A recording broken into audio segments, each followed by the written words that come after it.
Hello, and welcome to the first in my series of video clips entitled Exploding the Myth, in which I look at myths and incorrect assumptions that managers and leaders make about people other than themselves, of course, and which science has shown to be wrong.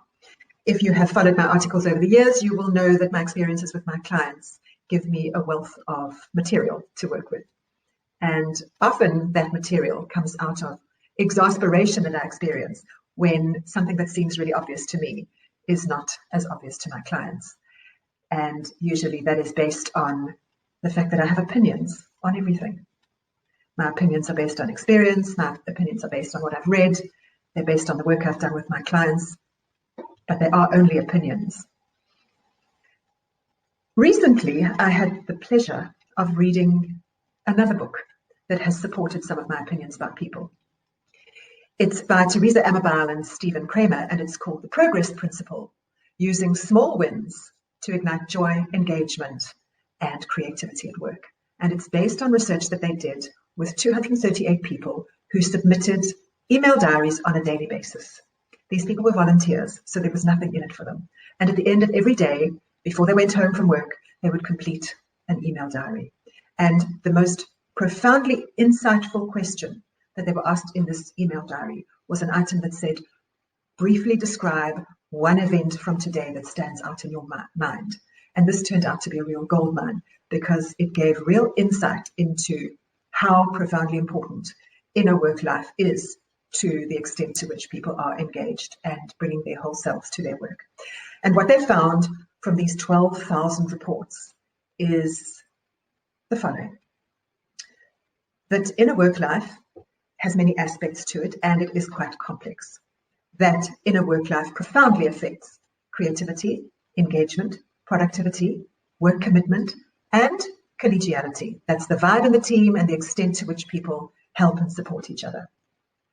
They also found that inner work life is extremely important to companies because it doesn't matter how brilliant your strategy is, it still needs to be executed by people. And it is best executed by people who are fully engaged and bringing their whole selves and all their discretionary energy to work, which they don't do if their inner work life is not a productive space. Inner work life is profoundly affected by events that occur during the day, and most profoundly affected by negative events. It matters very much to employees what goes on in their heads. So their research revealed three types of positive events. The first, they call progress in meaningful work. So it's work that matters to the employee and they can see that they're moving forward. The second is catalysts. These are events that help to move a project forward. They create a sense of excitement. And the third is what we refer to as nourishers. These are positive interpersonal exchanges that support and affirm and make people feel good. The most important of these three factors was progress in meaningful work. They also found that there were three negative influences that inhibit or undermine inner work life. The first is setbacks in the work. And these are the disappointments that people experience when there are setbacks. Secondly would be inhibitors. These are obstacles to getting the job done. Things that companies do or leave in place and don't attend to that actually make it difficult to do the job. And the third is toxins, interpersonal exchanges that undermine the people doing the work.